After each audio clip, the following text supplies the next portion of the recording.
Dairy व्यवसाय से जुड़े हुए सभी फार्मर कम्युनिटी के लोग और जितने भी एंटरप्रेन्योर्स हैं उन सभी का आज बहुत बहुत स्वागत है। इसके साथ साथ मैं first generation dairy farmer mister Pankaj Nawani और हमारे आज के एक्सपर्ट डॉक्टर रविंद्र सिंह गरेवाल, इनका भी स्वागत करता हूं और आज की चर्चा को हम प्रारंभ करते हैं। मिस्टर पंकज, मैं सबसे पहले आपके अनुभवों का लाभ अपने सारे फार्मर्स को और जितने भी हमारे एंटरप्रेन्योर हैं उनको देना चाहूंगा। लगभग एक दशक की यात्रा आपकी रही है इस डेयरी फार्मिंग व्यवसाय से जुड़ने के बाद से। इससे पहले आप आईटी सेक्टर में रहे और उसके बाद ये एक दशक के आसपास का आपकी ये यात्रा रही है। क्या मुख्य चुनौतियां आपको पेश हुई और इस यात्रा से आपके क्या एक्सपीरियंस हैं, आज ये हमारे साथ साझा करिए।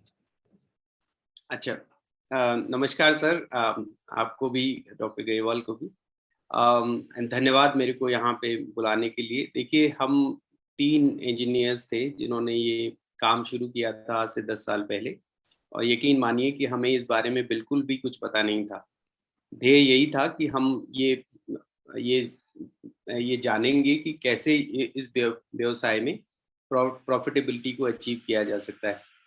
और शुरुआत में हमें कुछ भी पता नहीं था, तो हमने इस काम को बछड़ियों से शुरू किया। करीबन 50 बछड़ियों से शुरू किया।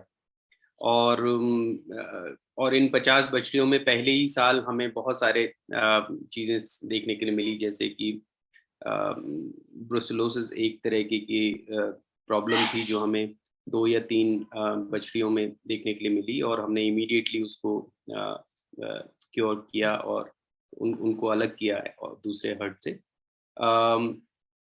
दूसरी जो है मृत्यु दर थी, कि जो इमीडिएटली हम बछड़ियों को जब स्थानांतरित किया हमने पंजाब से या दूसरे इलाकों से अपने फार्म पे, तो इमीडिएटली जो पहले 3-4 हफ्ते में जो मृत्यु दर थी वो बहुत ज़्यादा थी।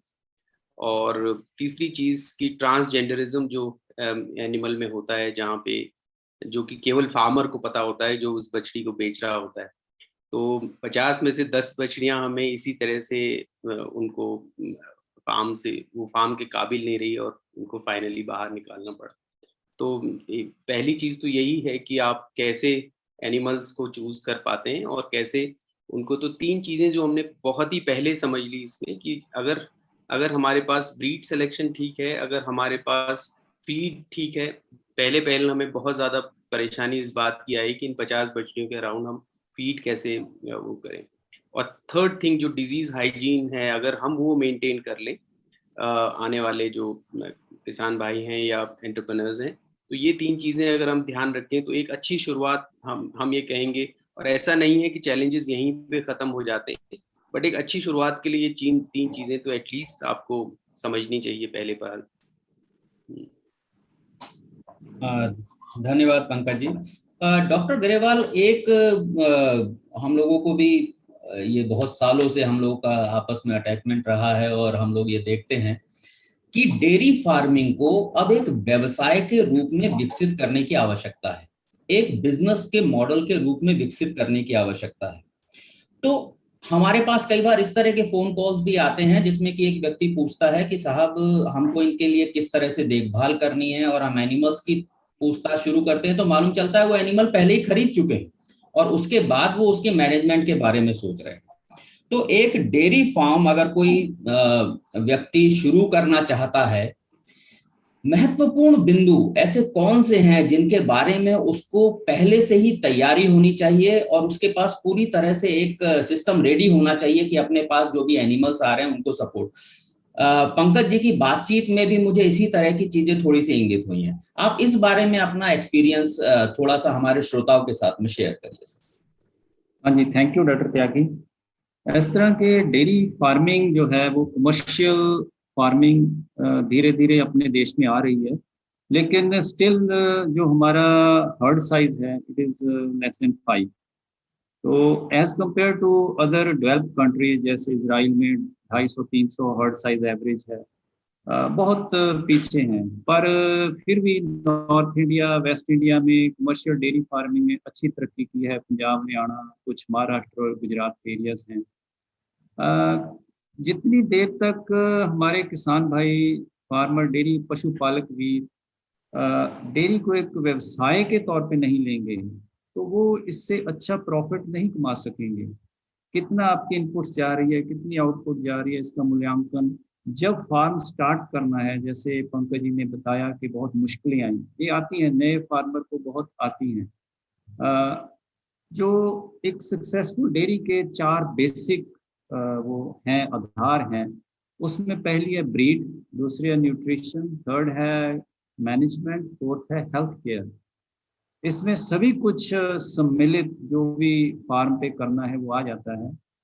पहले जब आपने फार्म प्लान करना है तो पहले आप ये सोचिए कि आपने कौन सी ब्रीड रखनी है। आप देसी गाय रखना चाहते हैं, आप एचएफ में जाना चाहते हैं, आप बफलो में जाना चाहते हैं, जिसकी आपकी मार्केटिंग इजी है आपके एरिया में, मिल्क की। और उसके बाद उसी के अनुकूल आपने शेड बनाने हैं। उसके एचएफ के लिए कंफर्टेबल शेड जो समर स्ट्रेस में बचाते हैं वो बनाने हैं। बफलो में थोड़ी विंटर का ध्यान रखना पड़ेगा। मतलब ब्रीड के हिसाब से आपने उसका कंफर्ट देख के शेड बनाने हैं। उसके बाद आपने अच्छी ब्रीड के एनिमल लेकर लाना है। और डिजीज टेस्टिंग, जैसे पंकज जी ने बोला कि ब्रूसिलोसिस, अगर हो सके तो जेडीटीबी, ये 3 डिजीज टेस्टिंग। और इसके अलावा टिक स्प्रे, जो टिक कंट्रोल की स्प्रे होती है, मित्रा, जो कोई भी इंसेक्टिसाइड, वो करके उसके बाद शेड में पशु या जानवर आना चाहिए। उससे बगैर आपके फार्म पे एंट्री नहीं होनी चाहिए। पहले थोड़ा सा साइड में क्वारंटीन बना लीजिए, उसके बाद मेन फार्म में एंट्री होनी। और उसके बाद आपने न्यूट्रिशन है, धीरे धीरे हम उसकी बातें करेंगे, वो उसमें क्या चाहिए। लेकिन ये बेसिक जो स्टार्ट करने के लिए ये 2-3 फंडे हैं जो मैंने बताए। बेसिक मतलब आपका कहना है कि हम एनिमल वगैरह जो है मार्केट के हिसाब से डिसाइड करें, और एनिमल को फार्म पे लाते हुए हम पूरी तरह से, जैसे बच्चे को हम घर में लाते हैं उस तरह से, जिस तरह की तैयारियों की जरूरत होती है उस वे में इसको देखें। निश्चित रूप से बहुत महत्वपूर्ण बिंदु है। मैं पंकज जी का जो एक्सपीरियंस है उसका थोड़ा सा और लाभ लेना चाहूंगा। पंकज जी, इन डेप्थ अगर हम एनालिसिस करें इस एक्सपीरियंस के हिसाब से, अगर मैं कहूं कि मुझे किसी फार्मर को कोई 4 बिल्कुल महत्वपूर्ण बिंदु ऐसे बताने हैं, एक बार तो हमने जैसे ये डिस्कस किया है, अभी फीड है, ब्रीड है या हेल्थ मैनेजमेंट, अगर 4 मुख्य बिंदु मुझे ऐसे बताने हैं जिसकी वजह से एक डेयरी फार्म, आप ये कहिए, या तो लाभ की तरफ जाएगा या पूरी तरह से हानि की तरफ जाएगा, तो ये हम एंटीसिपेट भी कर सकते हैं एक्चुअली। आपके एक्सपीरियंस के हिसाब से आप इस पे थोड़ा सा प्रकाश डालिए हमारे श्रोताओं के लिए। बिल्कुल, आई मीन ये बिल्कुल साफ है कि जैसे 4 पॉइंट ग्रेवाल साहब ने भी बताए। आई थिंक जो पहली चीज है किसी भी डेयरी को शुरू करने से पहले, अगर आप ये समझ लें कि आप कहाँ पे कर रहे हैं, और शायद हम एक दूसरी चर्चा में ये बात भी कर रहे थे कि हम कौन सी जगह पे कर रहे हैं, वहाँ पे यहाँ पे फीड एलिमेंट क्या अवेलेबल है। अगर हम राजस्थान में कर रहे हैं तो क्या मैं पूरे साल भर ग्रीन चारा दे पाऊंगा। अगर मैं हरियाणा में कर रहा हूँ तो क्या मैं किस तरह की ब्रीड मुझे रखनी चाहिए। शायद मेरे पास ज़्यादा चॉइस है अगर मैं हरियाणा पंजाब में कर रहा हूँ बजाय मध्य प्रदेश या राजस्थान में करने की। तो कैसे मैं पूरे साल भर अपने फीड के बारे में, सबसे पहला जो पॉइंट है, even before you choose animal, मतलब एनिमल लाने से भी पहले अगर आप ये देख लें कि पूरे साल भर आप जितनी जगह आपके पास है उसमें कितना चारा उगा पाएंगे और कितना आप अपने इकोसिस्टम से खरीद पाएंगे, अगर इस बात का थोड़ा सा भी आप अंदाजा ले लेंगे तो आपको ये अंदाजा आ जाएगा कि कौन सा एनिमल मेरे यहाँ प्रॉफिटेबल रहेगा। देखिए, अभी तक हम यही देखते आए हैं कि हम या तो एचएफ गाय जो कि पंजाब में प्रेवलेंट है या बेंगलोर में है, या अगर भैंसे हैं तो वो है, या फिर देसी गाय है। लेकिन हमने जहां तक एनालिसिस किया है, इवन वेट प्रोफाइल भी बहुत ज्यादा मैटर करता है। एक एक एक अगर वो आपके न्यूट्रिशनल प्लेटर पे डिपेंड करता है कि कितना आप वेट प्रोफाइल ले लें। तो हमारे फार्म पे अगर देखें तो हमारे फार्म पे जो ज्यादा सक्सेसफुल गायें हैं उनका वेट प्रोफाइल पहली काविंग पे 500 से 550 किलो होता है। यही अगर हम पंजाब में जाएं तो 70 से 100 किलो ज्यादा वेट प्रोफाइल मिलता है। हालांकि वो गायें ज्यादा दूध देती हैं, लेकिन आप ये भी ध्यान रखें कि उनको जो फॉडर की क्वालिटी है और जो ईयर अराउंड न्यूट्रिशन है उसकी अवेलेबिलिटी ज्यादा है। तो आपको, अगर आप ज्यादा टेक्निकल या डीप डाइव करें तो फीड बहुत बड़ा इंपॉर्टेंट पॉइंट है आपकी ब्रीड डिसाइड करने के लिए, कौन सा ब्रीड आप लोग।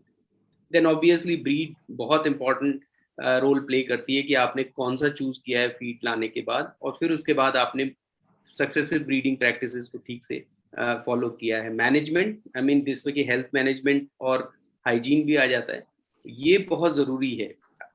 हमने ये पाया है अपने फार्म पे, जो भी गाय जो है ग्रसित रहती है पूरे साल भर लेमनेस से या किसी भी दूसरी बीमारी से या रिप्रोडक्टिव डिसऑर्डर से, हमें 15% तक का उसमें जो है मिल्क नहीं मिल पाता है उस गाय से। तो 15% का मतलब एक पूरा बिजनेस है। और अगर आपके हर्ड पे 40 गायें भी ऐसी हैं 100 में से जिनमें की कोई ना कोई परेशानी है और ये मैनेजमेंट से रिलेटेड है, फिर यही सरफेसेस आपके फार्म की कैसी हैं, आपने शेड कैसे बनाया है, कैसे उसकी सर्फेसेस को प्लान किया है, एनिमल को कैसे हाउस किया है, वो बहुत इंपॉर्टेंट है।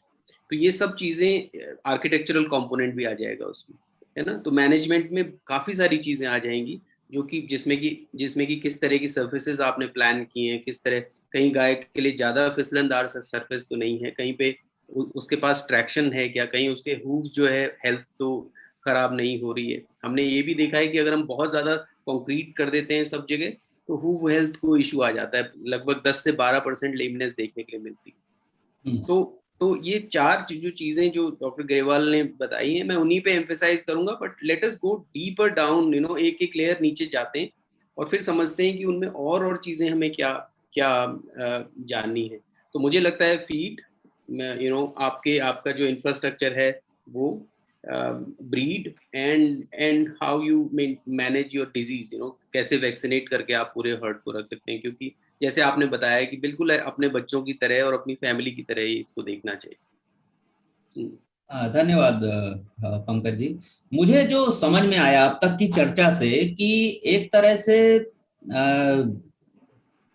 एनिमल जो हमारे पास एनिमल आ रहा है, अगर मैं उसके वेलफेयर का ध्यान रखता हूं हर एक तरह से, अगर मैं उसकी हेल्थ की देखभाल कर रहा हूं, उसकी शेड की देखभाल कर रहा हूं, उस एनिमल को अच्छा भोजन खाना उपलब्ध करा रहा हूं, एक्चुअली ये एक तरह से एनिमल के वेलफेयर का ख्याल रखना है। और अगर मैं उसके वेलफेयर का ख्याल रखता हूं तो एनिमल मुझे रिटर्न दे सकता है। ये एक सबसे बड़ी बात अब तक उभर के आई है। और क्योंकि इस तरह की चर्चा के बाद अब हम नेक्स्ट बिंदु पे भी इस बातचीत को ले जाना चाहूंगा मैं, कि पशु की उत्पादकता पे बातचीत करें। ग्रेवाल साहब, मैं आपसे ये पूछना चाहता हूं कि एक मेरे पास कोई भी डेयरी एनिमल है, मैंने ब्रीड वगैरह का भी उसका अरेंजमेंट किया है, क्या मुख्य बिंदु हैं जिन पे मुझे ध्यान देना है जिससे कि उसकी प्रोडक्टिविटी, उसकी जो उत्पादकता है, दूध की टर्म में भी और प्रजनन की टर्म में भी, मैं किस तरह से इस चीज को मैनेज करने की कोशिश करूं कि मुझे एक फार्म से ये उत्पादकता पूरे बेस्ट फॉर्म में अवेलेबल हो जाए।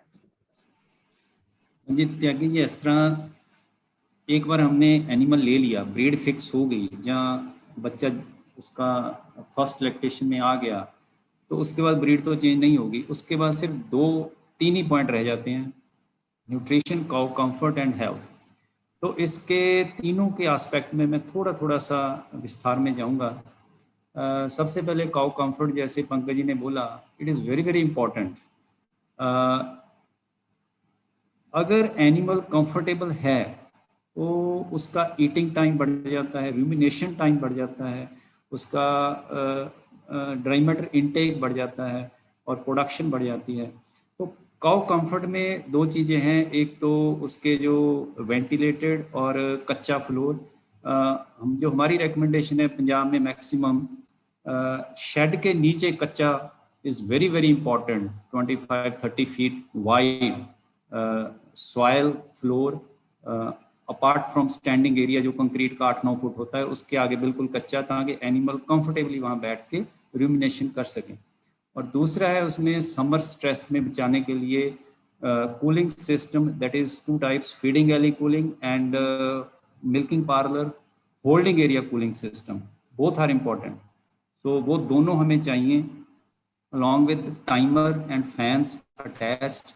जो नॉर्मली हम कूलिंग करते हैं फीडिंग एली में, वो करते हैं 1 मिनट शावर और 10 minute fan, this is standard area, and shower can be reduced during rainy season, may be ½ minute, and in holding area the water spray is much heavier, तो हम water spray और 8-10 minute fans, तो वो cooling that is very very important for cow comfort in HF and buffalo, may not be important in देसी cow. इसके बाद जो cow comfort का ध्यान रख लिया, और स्टॉकिंग डेंसिटी भी जो रिकमेंडेड है वही होनी चाहिए, 3 feet space minimum at the manger, और 20 square yard of roaming area in loose housing system. वो जो गाइडलाइंस हैं उनके ध्यान से शेड बनाने चाहिए, क्योंकि most important aspect for new dairy farm is shed design. वो एक बार हो गया, उसके बाद आप उसको चेंज नहीं कर सकते, इस पे आपको पूरा ध्यान देना चाहिए। तो उसके बाद फिर एक जो मोस्ट इम्पॉर्टेंट अगर आ गई न्यूट्रिशन, जो हमारा मेन एरिया है, फोकस है, जो I am also nutritionist, that Tyagi is also nutritionist. तो nutrition is not only for lactating animals, and nutrition, early calf nutrition determines the milk production in later life also. जो पहले 5-6 months पे जो diet देते हैं हीफर को, उस पे अडर सेल कितने डेवलप हुए इस पे निर्भर करेगा, और बाद में वो दूध कितनी कैपेसिटी में देगी, वो that also depends upon the early nutrition. तो उसके बाद फिर ट्रांजिशन एनिमल है, लेट प्रेगनेंसी में एक बार एनिमल प्रेग्नेंट हो गया तो ब्याने से पहले जो 1 महीना है, स्पेशल हम ट्रांजिशन एनिमल फीड बोलते हैं, जिसमें काफ़ी एस्पेक्ट हैं, उसके बारे में हम डिस्कस करेंगे, how to balance the decad in that, and how to give some propionates, glucogenic precursor or liver health. And after calving, we have to shift to the fresh cow feed. That is a different feed which has high protein, high calcium, and other additives, and quality of starch also, energy source. And apart from this, very very important for profitability is fodder quality. Without fodder quality, no farm can be profitable. So to ensure the fodder quality, because 50-60% diet is fodder, to ensure fodder quality, I think one must go for silage, because cut and feed system we cannot ensure the quality of fodder. Now the most of the commercial dairy farm in North India and Punjab particularly, they go for maize silage. वो मेज silage पे बनाते हैं, जिसमें at least 30% starch हो, 25+ भी चल जाएगा, लेकिन 30% is very good quality silage, मेज साइलेज। सो उस तरह का फॉडर हो तो आपकी प्रॉफिटेबिलिटी आएगी, आपकी फीड कॉस्ट कम होगी। तो ये एक बेसिक है। Transition animal is again a vast area, and calf food nutrition again a vast area, we will discuss that also. Okay, धन्यवाद सर। ये ट्रांजिशन काउ मैनेजमेंट जो है, ये आज की डेट में एक बड़ी ही इम्पॉर्टेंट फील्ड होती जा रही है सर। जैसे जैसे एनिमल का प्रोडक्शन लेवल इंक्रीज हो रहा है, एनिमल प्रेग्नेंट से नॉन प्रेग्नेंट लैक्टेटिंग स्टेज में शिफ्ट होता है। पंकज जी, मैं आपसे थोड़ा सा इसके बारे में अपने एक्सपीरियंसेस जानना चाहूंगा कि अगर मैं ट्रांजिशन काउ का बेटर मैनेजमेंट करने में सक्षम हूं तो मेरे फार्म पे क्या असर पड़ता है, किस तरह का हिसाब होता है। और काफ फीडिंग को भी इन्होंने टच किया डॉक्टर गरेवाल ने, मैं इसके बारे में भी थोड़ा सा आगे इस चर्चा को आगे बढ़ाऊंगा। अभी पहले हम ट्रांजिशन काउ मैनेजमेंट के ऊपर क्या फर्क आपको महसूस हुआ, एक बार जरा बताइए। मैं फ्रैंकली आपको बताऊं तो ट्रांजिशन काउ मैनेजमेंट को हमने पहले 1 या 2 साल, हमें इस बारे में बिल्कुल अंदाजा नहीं था कि हमें किस तरह से वो करना है। यस, कई बार हम 5 दिन या 2 दिन के लिए गाय को हाई कार्बोहाइड्रेट डाइट देते थे, जैसे गुड़ का वो है। लेकिन मुझे ये तीसरे या चौथे साल के बाद जब मैं आप जैसे गुणी लोगों से मिला, तब मुझे अंदाजा हुआ कि ट्रांजिशन काउ कितना इम्पोर्टेंट है। जिस समय काउ ट्रांजिशन कर रही है, जहाँ पे कि पार्चुरेशन, जहाँ पे कि वो प्रेग्नेंट है और अब वो पार्चुरेशन, उसने अभी बच्चा ड्रॉप किया है, और अब आप अगले 20 या 25 दिन तक उसका ख्याल रखेंगे। इसके लिए जो फीड कंपोनेंट हैं, जब हमने न्यूट्रिशनिस्ट लोगों से बात करी तो तब ये अंदाजा आया, और तभी जाके हम ऐसी काउस को दोबारा से, इसमें हमें बहुत ज्यादा परेशानी उन गायों के साथ नहीं हुई जिनका लैक्टेशन, जिनकी प्रोडक्शन जो था वो कम था। तब ज्यादा परेशानी हुई, जबकि वो 30 लीटर या 40 लीटर की गाय हैं उनमें हमें ज्यादा परेशानी हुई, क्योंकि वहां पे जो नेगेटिव एनर्जी बैलेंस था पहले 20-25 दिन 40 दिन, उसको ही हम नहीं पूरा कर पा रहे थे जो हमारे पास ट्रेडिशनल जो जो जो फीड सोर्सेज अवेलेबल थे।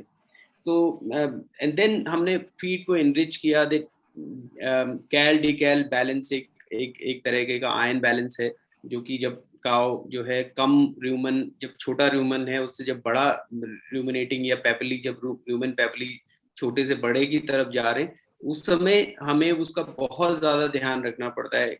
हम पहले 1-2 साल हमने वो ध्यान नहीं रखा और उसका खामियाजा शायद हमें भुगतना पड़ा। और एक बार अगर आप पीक को मिस कर जाएं, तो वो भी आपके पूरी गाय का जो लैक्टेशन टाइम है, उसमें उसका भी करीबन 10-15-20% का अंतर आ जाता है, अगर आप इस तरह से देखें। और कई बार गाय नहीं आ पाती, कई बार उसको मिल्क फीवर और ये सब चीजें होने का भी रहता है अगर उसका प्रोडक्शन ज्यादा है। तो आप कैल्शियम कैसे कैसे रिप्लेस करें, एट द सेम टाइम आप आयन बैलेंस कैसे करें। आई थिंक मैं इसमें उतना ज्यादा टेक्निकली साउंड नहीं हूँ, बट सी मैं आप जैसे लोगों की मदद लेता हूँ इसमें। और हमारी जो इस समय जो ट्रांजिशन फीड है वो बिल्कुल अलग है, उसकी थोड़ा कॉस्ट भी ज्यादा है बाकी से, लेकिन उसका ख्याल हम अब रखने लगे हैं और मैं खुश हूँ कि अब हमें वो परेशानी ज्यादा नहीं देखने के लिए मिलती। लेकिन I think nutritionist by your side is always a good thing, because that helps you reducing your medical bill. Nutritionist एक ऐसा रिसोर्स है, एक डॉक्टर जो है वो ऐसा रिसोर्स है जो सबसे ज्यादा इंपॉर्टेंट है आपके फार्म की सक्सेस में अर्ली ऑन। एंड जब आप एक बार लर्न कर जाते हैं तो तभी भी आपको 3 या 4 बार अगर आप ऑडिट करा लें फीड का, तो और देन सीजनलिटी, मैंने पिछली बार भी शायद किसी डिस्कशन में ये टच किया कि आप किस सीजन में अपनी गाय को पार्चुरेट करा रहे हैं। अगर आप मई जून में पार्चुरेट करा रहे हैं वर्सेस आप अक्टूबर नवंबर में पार्चुरेट करा रहे हैं, वहां पे भी कई बार ट्रांजिशन का अंतर आता है कि आपको किस तरह का ट्रांजिशन ध्यान रखना चाहिए। और दोनों के अपने अपने बेनिफिट्स हैं और दोनों के अपने अपने चैलेंजेस हैं जब आप रिप्रोडक्टिव एफिशिएंसी की बात करते हैं तो उस समय। तो हम उसके बारे में भी डिस्कस करेंगे शायद। हम अगर आप मेरे आंसर से संतुष्ट हैं, या फिर मुझे अगर कहीं पे और एलेबोरेट करना है तो बताएं। ना, मैं जो है बिल्कुल सर बहुत संतुष्ट हूँ। और लेकिन ट्रांजिशन काउ सर, हम दो चीजों को मुख्य बिंदु बनाया थी। ग्रेवाल सर, आप इस पे थोड़ा सा एक ध्यान दीजिए।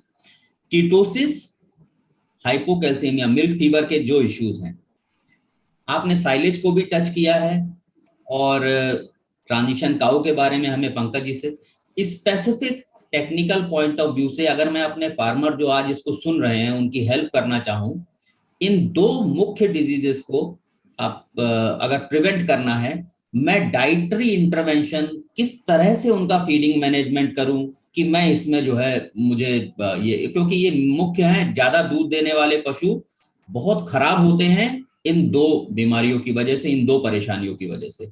इसको स्पेसिफिक सर एड्रेस करिए। हाँ जी त्यागी जी, ट्रांजिशन को is a very vast subject, जिस तरह पंकज जी ने किया इज़ वेरी इंपॉर्टेंट ऑल्सो। पर पंकज जी एक बात थोड़ी सी मैं आपसे थोड़ा सा डिफर करूँगा। Transition feed need not to be very costly. अगर आप खुद बनाते हैं, it can be made economical also. A few changes are there which can be made. Most important जैसे कैल्शियम बैलेंस है, उसके लिए डी कैड वो इम्पॉर्टेंट है। तो डी कैड का मतलब है कि मेटाबॉलिक अल्कलोसिस एसिडोसिस चाहिए हमें बिफोर काविंग। तो उसको पैमाना है यूरिन की पीएच। आजकल पीएच मीटर बड़े इजीली अवेलेबल हैं। आप पीएच मीटर लीजिए, यूरिन का गाय का उसमें डिप कीजिए पीएच मीटर, और आपको पीएच पता चल जाएगी। अगर वो 7 से थोड़ा कम है देन इट इज़ ओके। अगर 7 से ज़्यादा है तो आपकी जो मैनेजमेंट है ट्रांजिशन फीड वो गलत है। जो बिफोर काविंग हमें 2-3 चीज़ें रिस्ट्रिक्ट करनी चाहिए to make the feed acidosis, metabolic acidosis. First is limit potassium intake.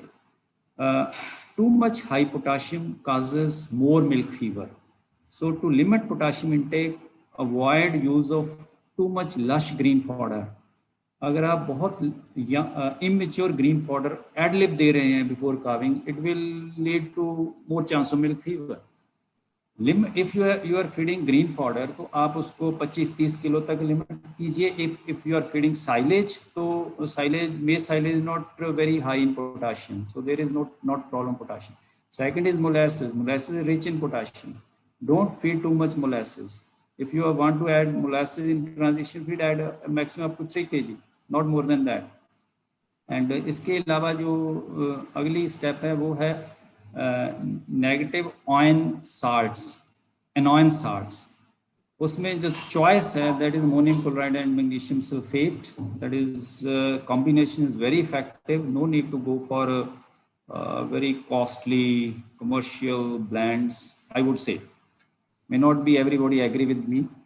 Ammonium chloride, if you feed 70 to 80 gram per animal per day, and magnesium sulfate about 30 gram per day, most of the animal will have urine below 7 pH. That is our experience. You can adjust little bit, 10-20 gram here and there, because it depends on the basal diet. Okay, and also don't feed too much salt in the transition animal, but also don't exclude salt at all. मैंने कई farm पे देखा कि salt कम करते करते बिल्कुल salt बंद कर दिया, उससे भी प्रॉब्लम आती है. 1 क्विंटल फीड में 700 ग्राम 600-700 ग्राम 800 ग्राम तक साल्ट, मैक्सिमम 700 ग्राम तक चाहिए. कई बिल्कुल बंद कर देते हैं. उससे क्या होता है कि वो ऑर्डर में वो मिल्क प्रेशर नहीं बनता, वो भी गलत है. तो इसलिए साल्ट देना है, लेकिन थोड़ा कम देना है as compare to lactating animals. तो ये तो हो गया आपका कैल्शियम बैलेंस का. इसके अलावा जो कीटोसिस का है that is related to liver health and rumen you can say priming for absorption of volatile fatty acid. तो ह्यूमन प्राइमिंग है जो वो हम करते हैं प्रोपियोनेट, कैल्शियम प्रोपियोनेट और you can say glucogenic diet. Calcium propionate can be fed, and also little bit more starch, refined starch. Both serve same purpose, to increase the propionic acid. Half kg wheat flour or 150 gram calcium propionate, 200 gram calcium propionate, that serve the purpose for 21 days at least.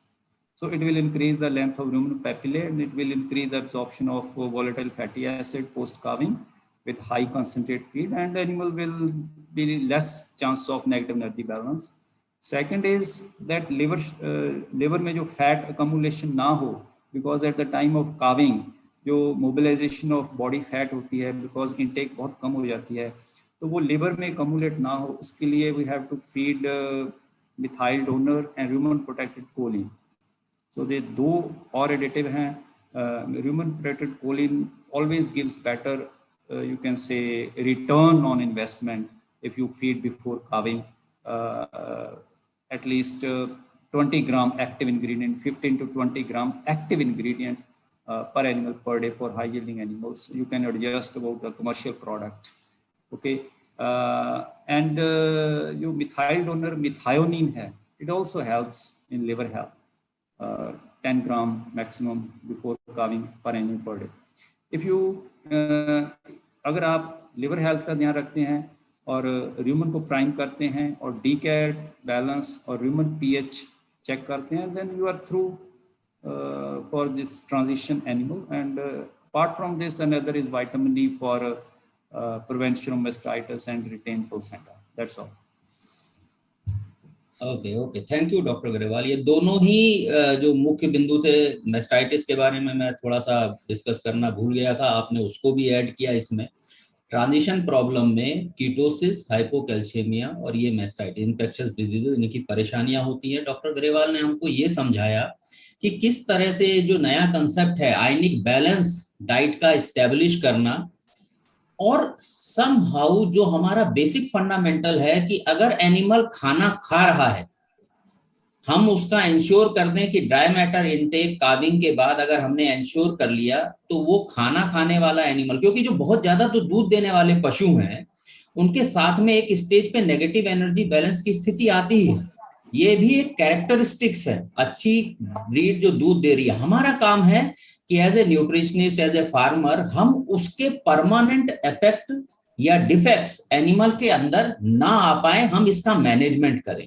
तो doctor साहब ने बताया कि किस तरह से कुछ particular additives liver की हेल्थ का ध्यान रखते हैं, कुछ एडिटिव्स आयनिक बैलेंस का ध्यान रखते हैं, और किस तरह से इसको मैनेज करके एक सस्ते उसमें हम, हालांकि फीड कॉस्ट के बारे में भी अभी इसके बाद डिस्कस करेंगे आप लोगों के साथ में जो हमारे एक्सपर्ट्स बैठे हुए हैं, लेकिन ये बहुत ही अच्छा ये साइलेज और टीएमआर, डॉक्टर गरेवाल, इस पे मैं आपको थोड़ा सा प्री पार्टम डाइट में साइलेज को किस तरह से यूज करना है, पोस्ट पार्टम डाइट में किस तरह से यूज करना है, और टोटल मिक्स राशन का जो कंसेप्ट अभी भी थोड़ा आप साइलेज की चर्चा कर रहे थे, तो इसके बारे में थोड़ा सा और प्रकाश डालिए हमारे लिए।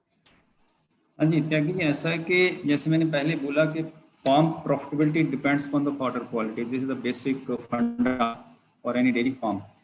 तो साइलेज क्वालिटी है that is very important, not only silage but silage quality और क्वालिटी साइलेज। उसमें स्टार्च ठीक हो, NDF should not be too high. For example NDF should be maximum 50 to 53%. If it is 50 or below, then it is very, very good, but 52-3 can be tolerated. Starch at least 25% हो, तो then it is very good. Aflatoxin again, जो silage में ज़्यादा होने का chance है उसका ध्यान रखना है। अगर आपका commercial dairy farm large herd है तो lot of money is at stake, it is better when you start feeding silage, get it checked from aflatoxin. It should be below 20 ppb, because otherwise aflatoxin ज़्यादा होगी तो mastitis भी होने लगेगी, repeat breeding और milk production, liver problem, all things can happen. Okay, उसका ध्यान रखना है। तो साइलेज को TMR में जो फीड करना है, before calving silage can be fed, no problem in that if it is good quality silage, low in aflatoxin or very low in aflatoxin. Then आप उसको 20 kg, 15 to 20 kg silage, 2 kg wheat straw and about 4 kg feed आप mix करके उसका एक TMR बना सकते हैं। Of course जो इनटेक है बॉडी वेट पे डिपेंड करती है, लार्ज एनिमल ज़्यादा खाएगा, स्मॉलर एनिमल थोड़ा कम खाएगा, उस पर आप थोड़ा एडजस्ट कर सकते हैं, 15 kg डालना है या 20 kg डालना है। तो लेकिन व्हीट स्ट्रा इसमें जरूर 2 kg डालना है, because rumination promotion is important, otherwise वो लेमनेस में बढ़ जाएगा।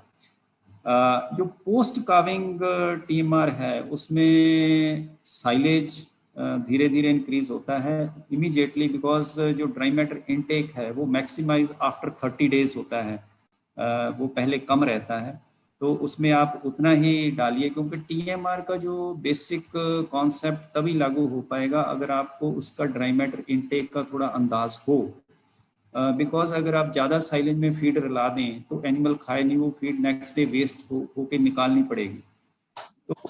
तो जो रेजिड्यू है वो बहुत कम 2 to 3% ही होना चाहिए, बहुत ज़्यादा भी नुकसान करेगा मनी वाइज। जो कम बिल्कुल ना बचे तो that means you are under feeding it. So वो ड्राई मैटर इनटेक कितना है, थंब रूल है जो 2% of the body weight plus 1/3 of the milk production, ये ऐड करके आप इसका निकाल सकते हैं। और साइलेज में अप्रॉक्सीमेटली 30 to 35% ड्राई मैटर होता है, 35 के अबव काफ़ी कम ही रहता है, किसी किसी साइलेज में आएगा, मोस्टली 33-34 रहेगा। तो आप टोटल ड्राई मैटर जो इनटेक एनिमल का है उसका अबाउट 50% आप साइलेज से, 10% व्हीट स्ट्रा से और 40% कॉन्सेंट्रेट मिक्सचर से पूरा कर सकते हैं। अगर एनिमल हाई यील्डर है तो कॉन्सेंट्रेट 50 कर सकते हैं और साइलेज 40 और 10% व्हीट स्ट्रा, लाइक दैट। तो वो आप, it depends on the animal milk production and body weight. Okay, mixing proper is very very important. जैसे पंकज जी ने पहले बोला कि lameness is a management problem. अगर आप TMR आप प्रॉपर फीड कर रहे हैं, lameness can be eliminated to the tune of 99% I would say. तो इसलिए उसकी मिक्सिंग प्रॉपर हो पूरी। तो अगर साइलेज क्वालिटी अच्छी नहीं है तो आपकी फीड कॉस्ट बढ़ेगी। ओके, बहुत बहुत धन्यवाद डॉक्टर साहब। और पंकज जी से काफ के बारे में सवाल करने से पहले मैं थोड़ा सा एक और इसमें एडिशन करना चाहूंगा कि साइलेज क्या होता है कि मेरे पास एक कांस्टेंट रफेज सोर्स, एक नोन कंपोजिशन का अवेलेबल है।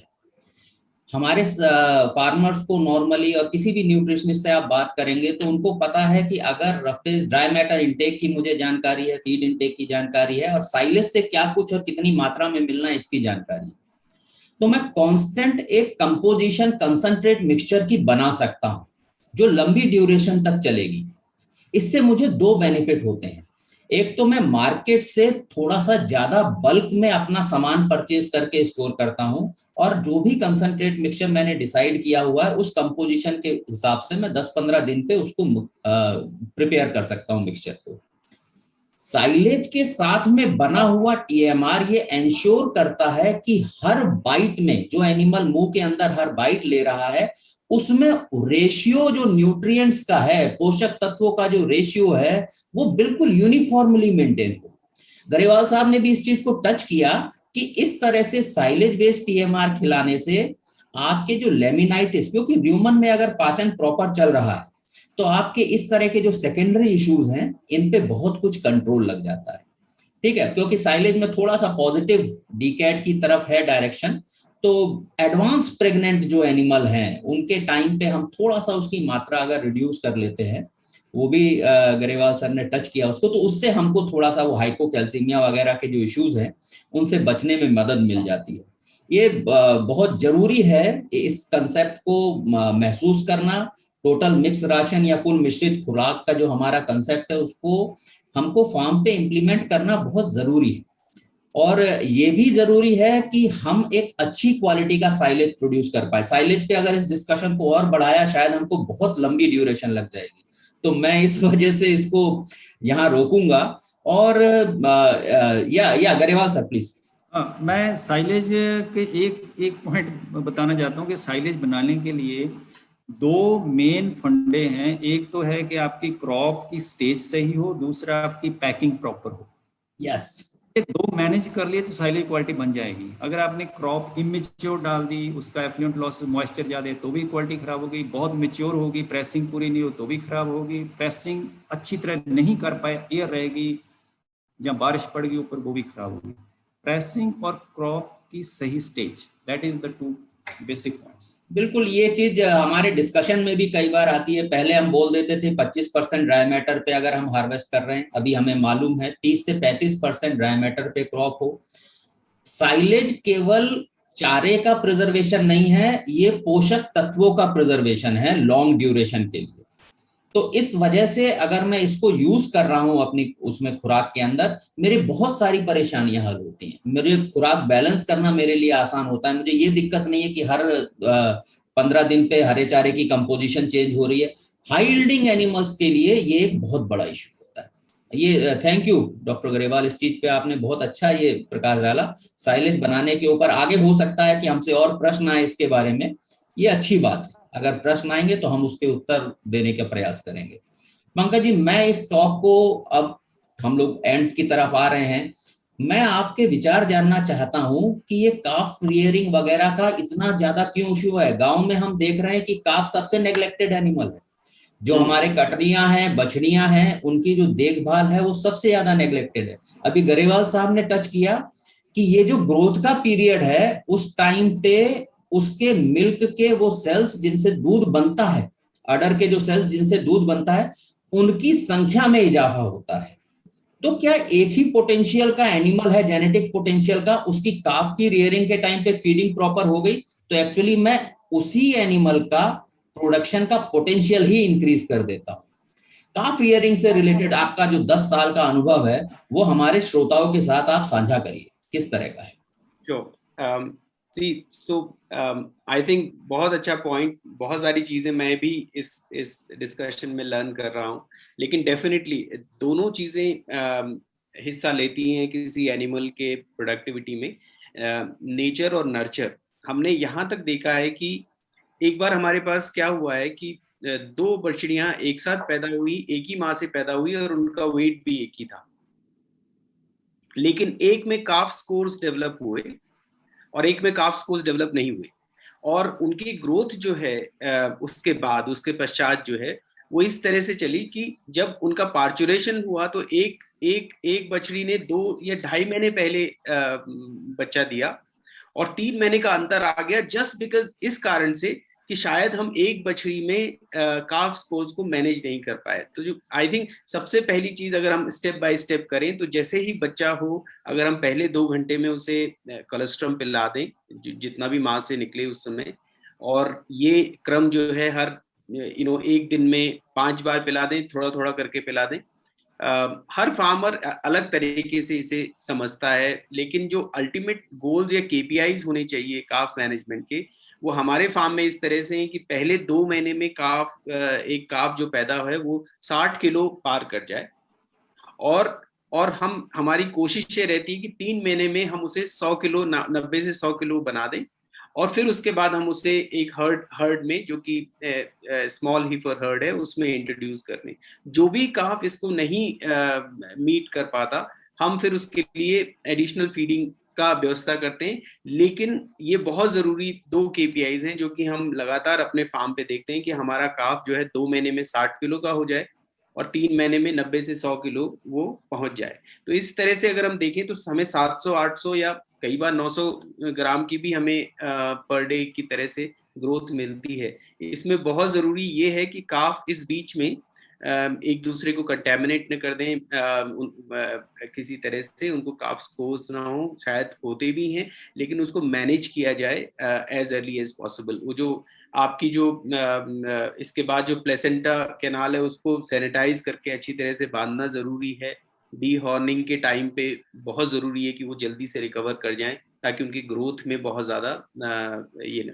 तो 2 केपीआई मैंने बताया जो हम मैनेज करते हैं कि 2 महीने में हम 60 किलो, बहुत जरूरी है काफ का पहुंचना, और तीसरे महीने में उसे 90 से 100 किलो होना जरूरी है, अगर हमें उसको अपने फार्म पे फ्यूचर की तरह से देखना है। तो हम ये बहुत ध्यान रखते हैं, और एक तरह से जो ग्रोथ रेट है वो हमारे लिए हर दिन का एक पैरामीटर है। तो हर 7 से 15 दिन में हम वेट करते रहते हैं, उससे हमें उसका अंदाजा होता रहता है। तो अपार्ट फ्रॉम दैट, जो न्यूट्रिशनल इंटरवेंशन है या जो रेगुलर हाइजीन या जो वैक्सीनेशन इंटरवेंशन है वो भी होना जरूरी है। 4 से 5 महीने 4 से 6 महीने के बीच में हम उसको ब्रुसेलोसिस के पहली डोज दे देते हैं, और वो बहुत ज़रूरी है। हमें लगता है कि वो एक ऐसा फैक्टर है जिससे कि हमें अपने हर्ट को, आज हम ब्रुसेलोसिस कंट्रोल फार्म है सर, तो उस कारण इस कारण से हम बहुत कुछ बचा पाते हैं। काफ मैनेजमेंट एक बहुत बड़ा सब्जेक्ट है हमारे लिए भी, और हम उसे केपीआईज के थ्रू मैनेज करते हैं। हर फार्म अपनी केपीआईज यूज करता है, तो आई वुड सजेस्ट कि they use whatever, but they manage the weight properly as calf grows. Grewal Sahab बताएं। Thank you. नहीं, गरेवाल सर ने काफ के बारे में पहले भी डिस्कस किया था, और शुरू से जो मैं इस चर्चा को जब अगर मैं महसूस करने की कोशिश करता हूं, तो हम फीडिंग पे ही बहुत ज्यादा मैक्सिमम जोर दे रहे हैं। गरेवाल साहब, आप थोड़ा सा इस चीज को बताइए, क्योंकि आजकल लोकली अवेलेबल फीड रिसोर्सेज का भी टाइम है, कई चीजें हैं जिनको हम अब इनके प्रयोगों के माध्यम से हमने सिद्ध किया है कि किस किस तरह से इसको इस्तेमाल कर सकते हैं। आपने फीड कॉस्ट रिड्यूस करने का एक तरीका भी बताया कि हम साइलेज बेस्ड अगर फीडिंग करते हैं, वो थोड़ा सा इस पे और हमारे श्रोताओं के लिए प्रकाश डालिए कि किस तरह से मैं एक फार्म के ऊपर प्रोडक्टिविटी को बिना कॉम्प्रोमाइज किए मैं फीड कॉस्ट को एक ऑप्टिमाइज कर सकता हूं। मिनिमाइज जैसी टर्म मैं नहीं यूज करना चाहता, पर मैं ऑप्टिमाइज कर सकता हूं प्रोडक्टिविटी के हिसाब से।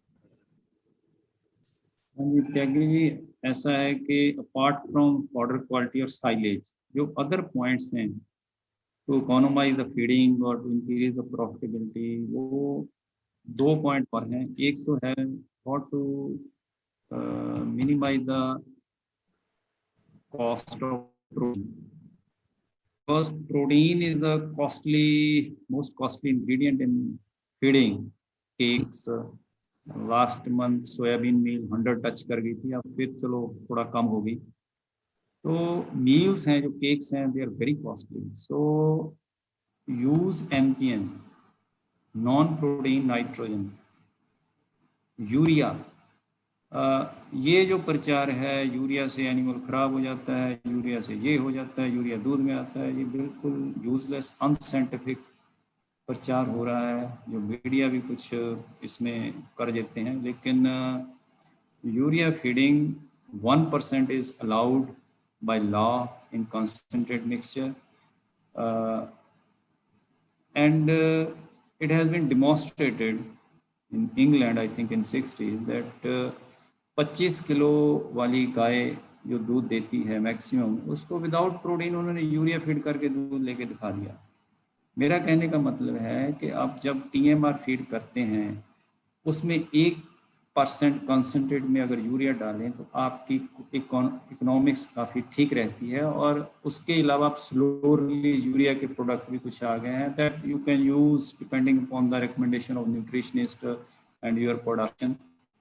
तो पहला तो ये है कि आप प्रोटीन को इकोनोमाइज करिए। बाईपास प्रोटीन काफ़ी मार्केटिंग उसकी काफ़ी चल रही है, लेकिन use that as need based, not in all animals, not always. If protein bypass protein चाहिए, जैसे गाय में 22 किलो दूध तक बाईपास एक्स्ट्रा की कोई ज़रूरत ही नहीं है, तो नीड बेस्ड ही यूज़ होना चाहिए। उसके अलावा जो locally available processing industry waste हैं वो आप थोड़ा सा अवेयर रहिए। वैसे आजकल ट्रांसपोर्टेशन बहुत इजी है, every ingredient is available everywhere, but फिर भी जो आपके एरिया में फूड प्रोसेसिंग इंडस्ट्री है, आप उससे जो वेस्ट निकलता है that could be very useful for feeding to animal. For example अगर ब्रीवरी है, you can use fresh brewers waste और distillers grain to the animal daily or alternate day, you can bring it and feed to the animals. Of course it should be a part of overall balanced feeding, not as a sole feed. आप उसको ऐसा ही ऐसा नहीं डालना, TMR में डालना है। इसी तरह जैसे टोमेटो पॉमेस की इंडस्ट्री है, टोमेटो केचप की, उसकी में टोमेटो पॉमेस निकलता है, wet you can use that also. Kinnow waste, fruit juice waste, जो फ्रूट जूस की इंडस्ट्री है उसकी जो पल्प निकलती है, very good source of fermentable carbohydrates, वो आप यूज़ कर सकते हैं। शुगर बीट यहाँ यूज़ होती है इंडस्ट्री में for sugar manufacturing, sugar pulp, beet pulp निकलती है, very good source of fermentable carbohydrates. तो इसी तरह और भी मेज़ की जो ग्रेन की प्रोसेसिंग इंडस्ट्री है, उसमें मेज़ ग्रेन का एक हस्क निकलता है, मेज़ ग्लूटन, इसी तरह फूड प्रोसेसिंग की और भी बहुत सारी इंडस्ट्री हैं, आप उस पर थोड़ा ध्यान दीजिए। आजकल वेजिटेबल, फ्रोजन वेजिटेबल पैक होने लग गई काफ़ी जगह, उसमें भी कुछ वेस्ट निकलता है जो जो पैमाने पे नहीं होती वेजिटेबल, वो वेस्ट निकलता है। इसी तरह जैसे पोटैटो ग्लट में पोटैटो वेस्ट निकलता है। आई मीन्स टू से कि कोई भी फूड इंडस्ट्री की वेस्ट है that can be used as animal feed and depending upon its nutrition value, आप TMR में उसको यूज कर सकते हैं। बहुत बहुत धन्यवाद बख्श साहब।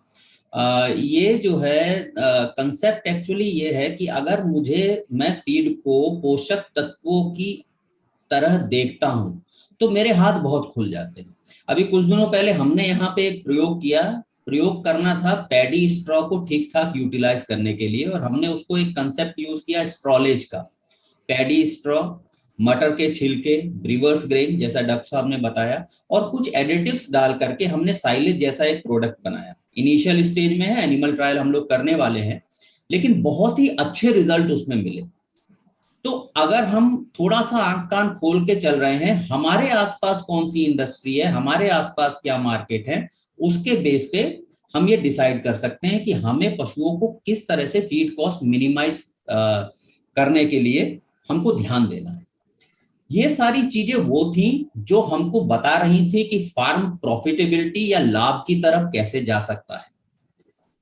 मैं इस चर्चा के अंत में एक प्रश्न पंकज जी से पूछना चाहता हूं कि हम ये कैसे आइडेंटिफाई करें कि ये फार्म अब नॉन फंक्शनल हो चुका है, ये फार्म के अंदर ये डायरेक्शन अब हानि की तरफ चल चुका है। ये किस तरह से आइडेंटिफाई करें और जिससे कि फार्मर सही समय पे अपनी गलतियों से रेक्टिफाई कर पाए चीजों को, इसके बारे में थोड़ा सा बताइए।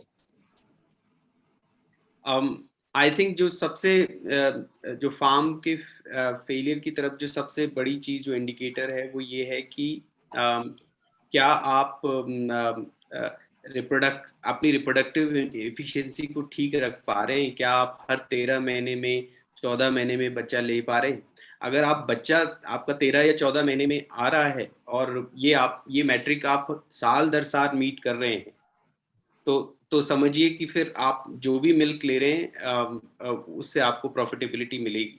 बट जैसे ही ये जो इंटर काविंग जो इंटरवल है, जो काविंग इंटरवल है, वो अगर 14, 15, 16 महीने 17 महीने होने लगता है, जो हमने कई जगह पे देखा है कि जहाँ पे हम अगर हमने पाश्चुरेशन के बाद हाइजीन का ध्यान नहीं रखा पहले 10-15 दिन में, वहां पे फिर क्या होता है, वेजाइनल इन्फेक्शंस और वो सब चीजें आ जाती हैं। तो मेरे को लगता है कि अगर हम कुछ केपीआईज अगर ध्यान रखना चाहें तो पहली केपीआई अगर होगी तो वो इंटरकाविंग पीरियड होगी, कि उसको आप कैसे जो है 13-14 महीने में रख पाए। lameness on the farm, it should not never go beyond 3 to 4%. अगर ये इससे ऊपर जा रही है तो वो भी आपके लिए हानिकारक है। अगर आप मेस्टाइटिस जो है वो नहीं कंट्रोल कर पा रहे हैं और उसकी वजह को नहीं जान पा रहे हैं। मेस्टाइटिस कई तरह से होती है, मतलब 1, 2, 3 तरह के बैक्टीरियाज हैं, और अगर आप इकोलाई से हो रही है तो वो मिट्टी से शायद मेस्टाइटिस पिक कर रहा है एनिमल, लेकिन जो स्टैफ मेस्टाइटिस है जो आजकल हम ऑटोमेटेड मिल्किंग करते हैं कई बार, उसके थ्रू हम, तो मेस्टाइटिस मैनेजमेंट बहुत ज़रूरी है कि आप कैसे मेस्टाइटिस को प्री क्लिनिकल स्टेज में पहचानें और उसको आगे प्रोपोगेट ना होने दें, क्योंकि वो एक बड़ा डिजीज के मामले में अगर आपके फार्म पे डिजीज है और स्पेशली जोनेटिक डिजीज है जैसे ब्रुसेलोसिस है, हमारा बहुत बड़ा आग्रह है कि उसको आप सबसे पहले कल ख़त्म करें अपने फार्म से, उसको कंट्रोल करें, क्योंकि ब्रुसेलोसिस शायद हम जानते नहीं है, लेकिन जितने भी कमर्शियल फार्म है उनमें सबसे बड़ी प्रॉब्लम यही है कि वहाँ पे कंसंट्रेशन ऑफ एनिमल है और कमर्शियल इंटेंट है। और ऐसे में अगर ऐसा होता है कि ब्रुसेलोसिस अगर होता है, तो अगर एक गाय को हमने अनअटेंडेड ब्रुसेलोसिस कहीं पे देखते हैं तो वो 16 गायों या 20 गायों तक का उसका फैलाव हो जाता है इमीडिएटली। और उसका मतलब ये है कि आप एटलीस्ट एक लैक्टेशन पूरा का पूरा कॉम्प्रोमाइज कर रहे हैं और वेक्टर को अपने फार्म पे रख रहे हैं। कलिंग पॉसिबल नहीं है उतने बड़ी मात्रा में इंडिया में, क्योंकि एनिमल को आप रिड्यूस नहीं कर सकते कार्कस में, तो ये एक बहुत बड़ी चैलेंज हो जाती है। तो अगर आप मात्रक देखें तो इंटरकाविंग पीरियड अगर आपका 13-14 महीने का है, लेमनेस अगर आप 4% से कम रख पाए और अगर आप डिजीज फ्री रख पाए, तो I think profitability should not B a problem. That's good, that's good. Actually ये चीज मेरे भी एक देखने में आई है कि अगर जो है खाने के ऊपर किसी फार्म में रिकरिंग एक्सपेंडिचर कम हो रहा है और बीमारियों के ऊपर ज्यादा हो रहा है, तो इसका मतलब है कि फार्म गलत डायरेक्शन में चल चुका है और मुझे इमीडिएटली कुछ एक्शन करना चाहिए। बहुत ही लाभप्रद चर्चा जिसको मैं कहना चाहता हूं, और कंक्लूड करने से पहले मैं एक बार आप दोनों का बहुत बहुत धन्यवाद करना चाहता हूं।